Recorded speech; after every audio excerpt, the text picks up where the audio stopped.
ಅಭಿವೃದ್ಧಿಯ ನೆಪದಲ್ಲಿ ಮರಗಳನ್ನು ಕಡಿದು ಹಾಕುವ ಸುದ್ದಿಗಳೇ ಹೆಚ್ಚಾಗಿ ಕೇಳಿ ಬರ್ತಾ ಇರುವಂತಹ ಇಂದಿನ ದಿನಗಳಲ್ಲಿ ಮಂಗಳೂರಿನ ಮಣ್ಣಗುಡ್ಡೆಯಲ್ಲಿ ಪರಿಸರ ಪ್ರೇಮ ಮೆರೆದ ಘಟನೆ ನಡೆದಿದೆ.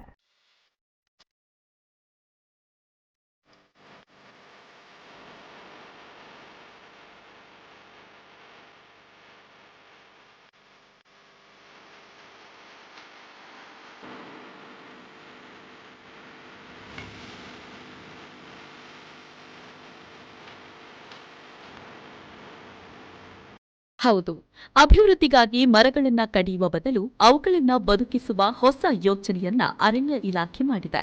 ಮಂಗಳೂರಿನ ಮಣ್ಣಗುಡ್ಡೆ ಬಸ್ ಸ್ಟ್ಯಾಂಡ್ ಸಮೀಪ ರಸ್ತೆಯ ವಿಸ್ತರಣೆಗೆ ಅಡ್ಡಿಯಾಗಿದ್ದ 2 ಮರಗಳು ಅಭಿವೃದ್ಧಿಯ ದೃಷ್ಟಿಯಿಂದ ತೆರವು ಮಾಡಬೇಕಾದ ಅನಿವಾರ್ಯತೆ ಇತ್ತು. ಆದರೆ ಅವುಗಳನ್ನ ಕಡಿದು ಹಾಕುವ ಕ್ರೂರ ನಿರ್ಧಾರವನ್ನ ತೆಗೆದುಕೊಳ್ಳದ ಅಧಿಕಾರಿಗಳು ಮರಗಳನ್ನ ಬೇರು ಸಹಿತ ಸ್ಥಳಾಂತರಿಸುವ ಮೂಲಕ ಪರಿಸರ ಸ್ನೇಹಿ ಅಭಿವೃದ್ಧಿಯ ಮಾದರಿಯನ್ನ ತೋರಿಸಿಕೊಟ್ಟಿದ್ದಾರೆ. ಕೇವಲ ಮರಗಳನ್ನು ಎತ್ತಿದ್ದು ಮಾತ್ರವಲ್ಲ, ಅವುಗಳಿಗೆ ಹೊಸ ಜೀವ ತುಂಬುವ ಕಾರ್ಯವನ್ನು ಮಾಡಿದ್ದಾರೆ.